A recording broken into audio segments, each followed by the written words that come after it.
오늘은 로마서 강의 5번째 시간으로 형식적인 종교인이라는 제목으로 말씀을 나누려고 합니다. 유대인들은 하나님이 선택했다는 강한 선민의식, 이 우월의식에 꽉 차 있었죠. 그런데 바울이 너희 유대인들도 다 죄인이다, 너희들도 하나님의 심판을 피할 수 없다 라고 했을 때 그들은 큰 충격을 받았을 것입니다. 오늘 17절 말씀에 보면 유대인들은 율법을 의지한다고 했습니다. 이 유대인들은 율법을 자신의 모든 것으로 여겼어요. 율법을 자신의 정체성, 자신의 기초, 자신의 건강으로 삼았어요. 어려서부터 율법을 배우고 율법을 소중히 여기며 살았습니다. 그런데 문제는 거기에 딱 그쳤다는 거예요. 우리가 율법을 가졌다, 하나님이 우리에게 율법을 주셨다, 이건 엄청난 축복이다. 그러므로 우리는 하나님이 택한 민족, 하나님이 특별하게 여기시는 선민이다, 너희들하고는 다르다. 거기에 딱 그쳤어요. 그들에게서 율법은 하나님의 선택된 백성이라는 프라이드를 만족시켜주는 장신구에 지나지 않았다는 거예요. 그들은 신명기 6장 말씀을 소위 쉐마 기도문이라고 하면서 그것을 암송했을 뿐만 아니라 손목에, 미간에, 그리고 집에 붙여놓고 그것을 달달달달 외웁니다. 길을 갈 때도 암송을 합니다. 그리고 가다가 쿵 부딪히면 여기 상처가 나죠. 그러면 그 영광의 상처라는 거예요.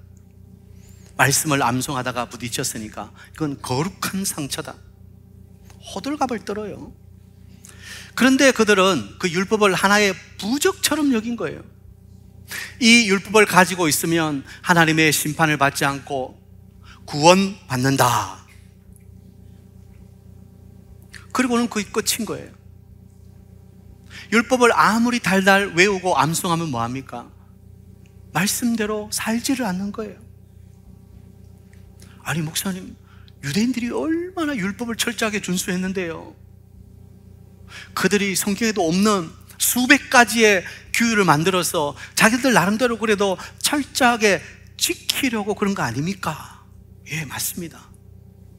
그런데 그들이 율법을 지킨다는 것은 남에게 보이려고, 자랑하려고 율법을 행하는 척하는 것이지 하나님 앞에서 진실된 마음으로 율법을 준행하지는 않았다는 것입니다. 그것이 21절부터 나오죠. 그러면 다른 사람을 가르치는 내가 내 자신은 가르치지 아니하느냐? 도둑질하지 말라 선포하는 내가 도둑질하느냐? 간음하지 말라 말하는 내가 간음하느냐? 우상을 가증히 여기는 내가 신전 물건을 도둑질하느냐? 자기들은 이래서는 안 된다, 저래서는 안 된다, 여러 가지 율법을 가지고 있으면서 정작 자신은 그렇게 살지 않는다는 거예요. 한마디로 이중생활인 거예요. 유대인들은 예배를 드릴 때 얼마나 경건한지 몰라요. 눈물을 툭툭 흘리면서 은혜를 받는데 정말 성자와 같은 모습이에요. 그러나 일단 생활로 나가면 정말 피도 눈물도 없을 정도로 돈을 챙기는 거예요. 다른 사람을 무자비하게 대하는 거예요. 그리고 빚을 갚지 못하는 자가 있으면 그 딸을 확 끌고 오는 거예요. 이익이 된다면 이방 신전에 들어가서 좋은 물건도 도둑질해 오는 거예요. 세상 사람보다 더 했으면 됐지 결코 덜하지 않은 거예요. 그것이 오늘 말씀이에요. 너희 유대인들이 율법을 받았다고 그렇게 자랑하면서 그 말씀을 달달달달달 암송하면서 다른 사람은 그래 가르치면서 왜 네 자신은 가르치지 않느냐? 도둑질하지 말라고 율법에 나와 있습니다 해놓고 너희들은 왜 돈을 그렇게 갈취하느냐? 그래서 가난한 사람, 연약한 사람들을 등쳐먹고 그리고 이방 신전에 들어가면 안 된다 해놓고는 이방 신전에 들어가서 좋은 물건 번쩍번쩍 빛나는 금은 싹 몰래 도둑질해오고, 그게 너희들의 이중생활 아니냐? 그것을 꼬집고 있는 거예요. 여러분, 이 유대인의 모습을 보면 누가 떠오르세요? 바로 우리 자신이 떠오르는 거예요. 우리는 예배는 얼마나 경건하게 드립니까? 말씀 얼마나 잘 듣습니까? 찬송할 때 얼마나 박수치면서 힘차게 할렐루야 할렐루야 찬송합니까? 그런데 우리의 삶의 현장에서는 우리의 모든 초점이 혹시 머니에 가 있지 않습니까? 그냥 돈 버는 것에, 그냥 성공하는 것에, 그래서 쉽게 남을 밟고 무자비하게 남을 대하고,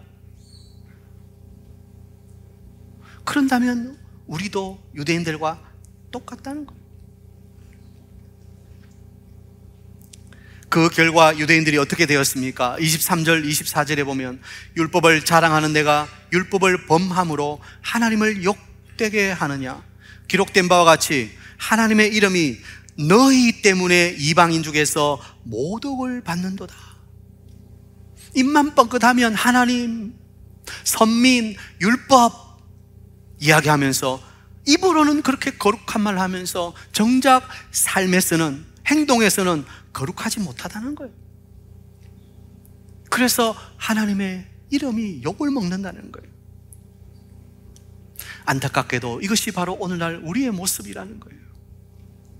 교회가 세상으로부터 욕을 먹고 있습니다. 세상이 교회를 걱정하는 시대가 되었습니다. 교회 안에 목회자의 부도덕의 문제, 세습의 문제, 교회의 재정적 비리, 그리고 교인들 간의 다툼과 분열. 최근 발표한 종교 호감도 조사를 보니까 참 절망적이에요. 2022년, 2023년, 2024년 이 색깔이 다 다르죠. 불교, 가톨릭은 그래도 한 50%는 돼요. 이 종교 호감도가 뭐냐면 전혀 종교가 없는 사람들에게 당신은 어떤 종교가 좋아 보이세요? 만일 당신이 종교를 가진다면 어떤 종교를 가지실래요? 이런 걸 물어본 거예요. 그런데 불교, 가톨릭은 50%가 되는데 기독교는 30% 왔다 갔다 해요. 30%. 교회와 성도들이 하나님의 백성답게 살지 못했기 때문에 이런 결과가 나온 거 아닙니까? 여러분, 유대인의 문제가 남의 문제가 아닙니다. 바로 우리 자신의 문제예요. 우리는 하나님 말씀, 성경을 가지고 있습니다. 성경을 읽고 성경을 배우고 또 성경을 연구하고 묵상하기도 합니다. 그런데 하나님 말씀 속에서 하나님의 뜻을 알지 못하고 말씀을 들어도 내 생각을 전혀 바꾸지 않고 말씀에 순종할 마음이 없다면 왜 그렇죠? 말씀을 듣고 아는데 그친다는 거예요. 그 말씀대로 살아내려고 하는 순종이 없다는 거예요. 이게 바로 형식적인 종교인이에요. 여러분, 여기에는 구원이 없습니다. 말씀을 듣고 그친다면 그게 구원이 없다는 거예요. 우리가 잘 알고 있는 예수님이 하신 말씀, 마태복음 7장 21절, 나더러 주여 주여 아는 자마다 다 천국에 들어갈 것이 아니요 다만 하늘에 계신 내 아버지의 뜻대로 행하는 자라야 들어가리라. 이건 엄중한 경고의 말씀입니다. 순종이 따르지 않는 믿음을 가지고는 천국에 들어갈 수 없다는 거예요. 아니, 이건 믿음이 아닙니다. 저는 지금 행위 구원을 말씀드리는 게 아닙니다. 그러나 행함이 없는 믿음은 그 자체가 죽은 것이라고 야고보 사도는 분명히 이야기했습니다. 믿음이 있다면 행함이 반드시 따라오는 거예요. 내가 예수님을 믿는다고 하면서도 내가 옛날에 예수 믿기 전에 하던 세상적인 일들, 쾌락과 세상의 정욕적인 일들을 그대로 하면서 내가 예수님을 믿습니다. 그건 믿는 게 아닙니다. 나는 예수님을 만났습니다 라고 말하는데 전혀 삶의 변화가 없다. 그건 아직 예수님을 못 만난 거예요. 사랑하는 여러분, 우리의 신앙이 혹시 형식적이지는 않은지, 혹시 말씀을 듣고만 그치지는 않은지, 종교적인 것은 아닌지 물어봐야 됩니다. 말씀과 삶을 따로 떼어놓고는 이야기할 수가 없는 거예요. 말씀과 삶은 불가분의 관계예요. 함께 가는 거예요. 말씀이 없는 삶은 생명력이 없습니다. 그것은 종교적인 삶이에요. 껍데기예요. 우리는 믿음을 갖되 행함이 있는 믿음을 가져야 됩니다. 삶을 변화시키는 믿음을 가져야 되는 거예요. 그래서 바울은 2장 13절에 이렇게 말씀합니다. 자막을 보시면서 다 같이 읽습니다. 시작. 하나님 앞에서는 율법을 듣는 자가 의인이 아니요 오직 율법을 행하는 자라야 의롭다 하심을 얻으리니. 아멘. 행위 구원을 말씀드리는 게 아닙니다. 믿음은 말씀을 들었다면 말씀대로 살려고 몸부림치는 거예요. 물론 우리는 말씀대로 100% 다 살 수는 없죠. 우리는 연약한 죄성을 가진 인간들이기 때문에 실패하고 또 넘어지고 자주 그렇게 하죠. 그래서 바울은 오라 나는 곤고한 사람이로다. 이 사망의 몸에서 누가 나를 건져내랴.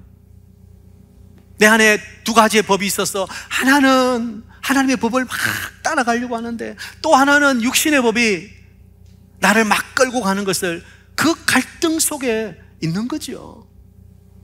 그러나 여러분, 우리가 예수를 만났다는 것은, 내가 믿음을 가졌다는 것은 비록 실패하고 넘어진다 할지라도 말씀이 전부인 줄 알고 그 말씀 붙들고 살아내려고 몸부림치는 것입니다. 말씀을 듣는데 그치는 것이 아니라, 아는데 그치는 것이 아니라 말씀대로 그래도 한번 살아보려고 애쓰는 거예요. 사랑하는 사랑의 성도 여러분, 삶의 변화를 가져오는 말씀의 은혜를 사모하시기를 축복합니다. 삶의 변화가 없는 은혜는 값싼 은혜예요. 아니, 오히려 하나님의 영광을 가릴 수 있는 거예요. 유대인들은 율법을 가졌다고 자랑하면서 율법을 지키지 않으니까, 오히려 범하니까 하나님의 이름이 모독을 받는다고 했어요. 우리의 삶 때문에 세상이 손가락질하고 하나님의 이름이 땅에 떨어진다면 그거 큰일 아닙니까? 형식적 종교인의 특징이 무엇입니까? 말씀은 알지만 순종하지 않는다는 것입니다. 받아합시다. 말씀은 알지만 순종하지 않는 사람은 형식적인 종교인입니다.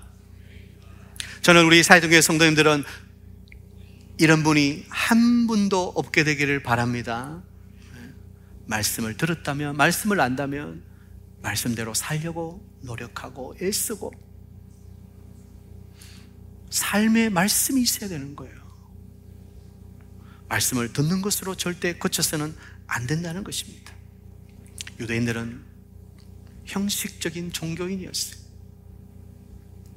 두 번째는 할례에 대해서 좀 말씀드립니다. 첫 번째가 율법이었다면 이번 두 번째는 할례예요.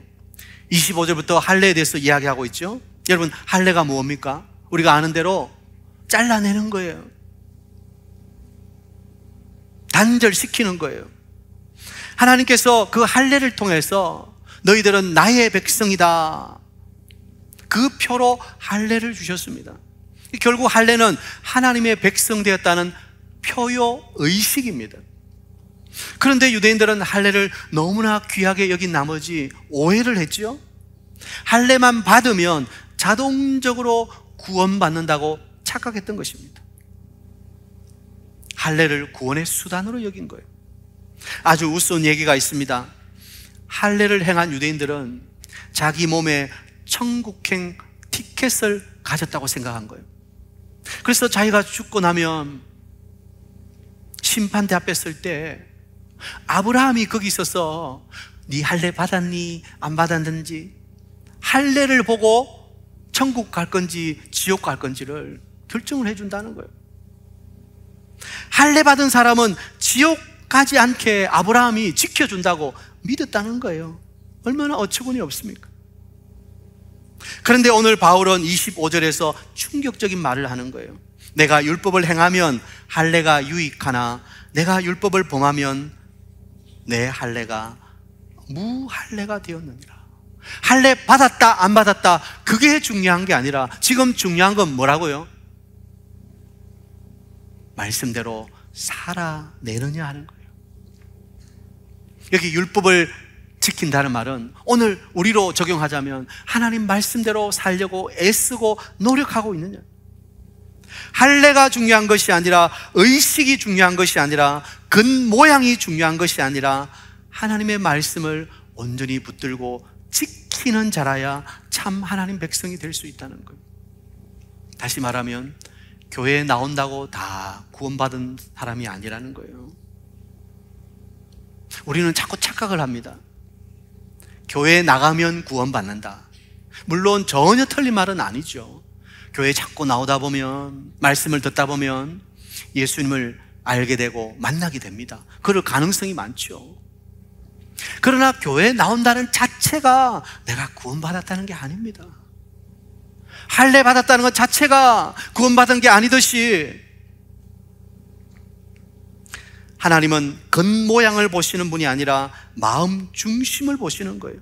따라서 우리는 항상 우리 마음이 살아있는지, 우리 마음 속에 그리스도가 계신지 우리 자신을 점검해야 되는 거예요. 예배 드릴 때도 내가 하나님을 만나는 그 영광의 임재를 사모하며 예배드리고 있는지, 찬송을 부를 때도 내 마음에 정말 구원받은 감격으로 찬송하고 있는지, 주의 일을 할 때도 내 마음이 기쁨으로 하고 있는지 내 마음 자신을 살펴야 되는 거예요. 교회에 나오고 이건 중요한 게 아니에요. 2장 11절에 말씀 기억하십니까? 하나님은 외모로 사람을 취하지 아니하신다는 거예요. 우리 주님이 보시는 것은 뭐라고요? 중심이에요.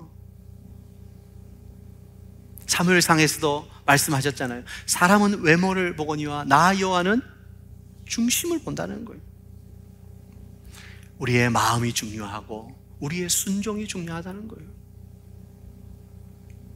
교회에 나오시는 것 정말 귀한 일이죠. 그렇게 하셔야죠. 그러나 그것으로 만족해서는 안 되는 거예요. 교회에 나와 앉아있는 내 마음 속에 예수 그리스도가 계시느냐 하는 거예요. 특히 교회를 오래 다니신 분, 신앙생활을 오래 하신 분 중에 신앙생활을 타성으로 하시는 분들이 있습니다. 우리가 조금만 잘못하면 습관적으로 예배합니다. 습관적으로 기도합니다. 왜? 늘 하던 것이니까 익숙해져 있는 거예요. 익숙함이란 참 좋은 것이지만 또 반대로 하면 익숙함이란 정말 위험한 것입니다. 우리가 가끔 저는 모태신앙인이에요 하며 자랑하는 소리를 듣습니다. 어떤 학생에게 예수님을 믿습니까? 라고 물어보면 제 아빠가 장로님이에요, 제 엄마가 권사님이에요, 그렇게 대답합니다. 그래서 그거 말고 네가 예수님을 믿냐? 라고 재차 물어보면 저 세례 받았어요. 여러분, 엉뚱한 종교적인 모습을 가지고 헛된 확신에 빠져서는 안 됩니다. 아버지의 믿음이나 어머니의 기도가 아니라 내가 그리스도를 붙드냐, 내 안에 그리스도께서 살아계시느냐, 그것이 우리의 내용이 되어야 돼요.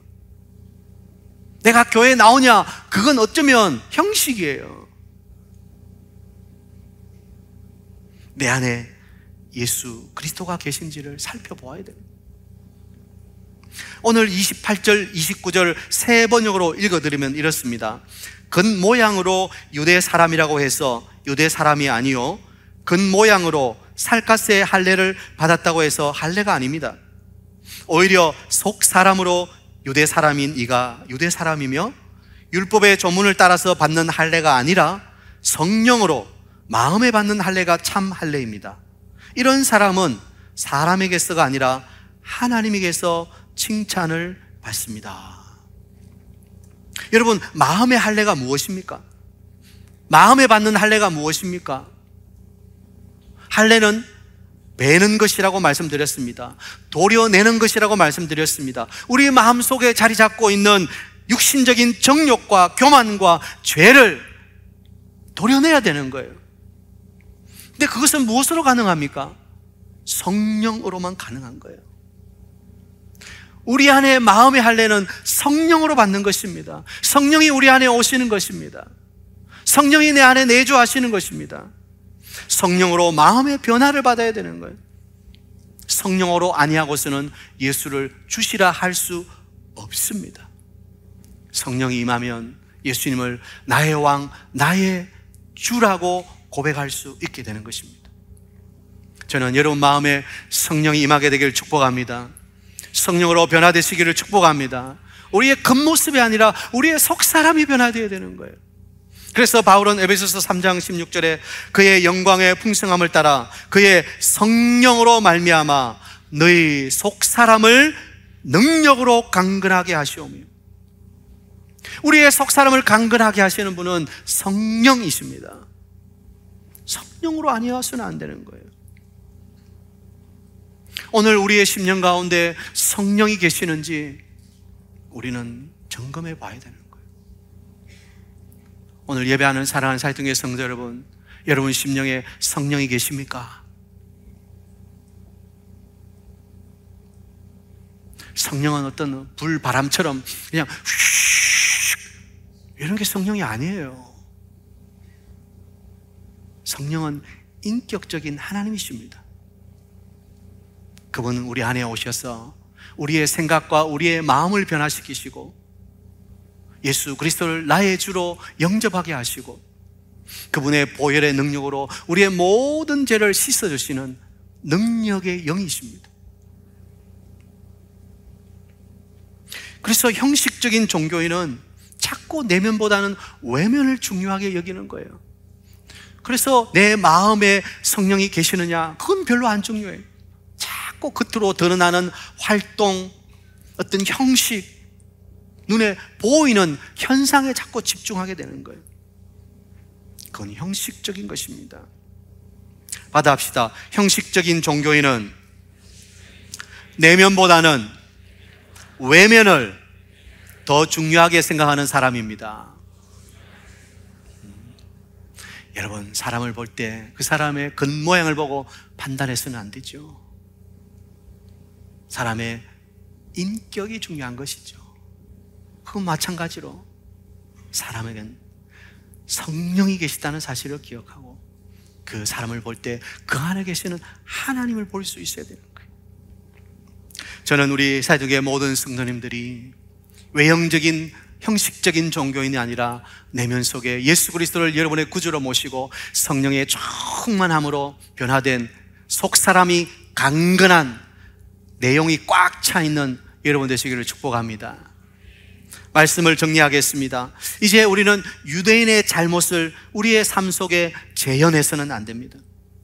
행함이 없는 믿음, 본질이 아닌 형식을 붙드는 신앙을 가지고는 결코 하나님을 기쁘시게 할 수 없습니다. 히브리서 11장 6절에 믿음이 없이는 하나님을 기쁘시게 할 수 없나니, 하나님을 기쁘시게 하는 것은 오직 믿음인 거예요. 그런데 그 믿음이 무엇입니까? 그 믿음은 행함이 반드시 따라오는 거예요. 행함이 없는 믿음은 죽은 거예요. 사랑하는 사회교회 성도 여러분이요, 여러분이 믿음이 있다고 하면서 여러분의 삶에 행함이 따라오는 진실한 믿음의 사람들 되시기를 축복합니다. 그렇게 우리가 살아가야 하나님의 칭찬을 받는 거예요. 하나님이 우리를 보시고 기뻐하시는 거예요. 구약의 할례는 신약의 세례의 그림자가 됩니다. 신약 시대에 예수 그리스도를 나의 구주로 영접하면 우리가 세례를 주는 거예요. 이 세례라는 것은 믿음으로 거듭나고 성령이 임했다는 그 사실이 중요한 거예요. 그 증거로 외적 물세례가 있는 거예요. 아무리 물세례를 받아도 그 중심에 사실이 없다면 그것은 아무런 의미가 없는 거예요. 그래서 저는 어떤 분들이 군에서 초코파이 먹으려고 세례 받았습니다. 군에 가면 연무대 교회에 가서 몇 대대 세례자 몇 명 해서 뭐 억지로 가는 거예요. 세례 교육도 없어요.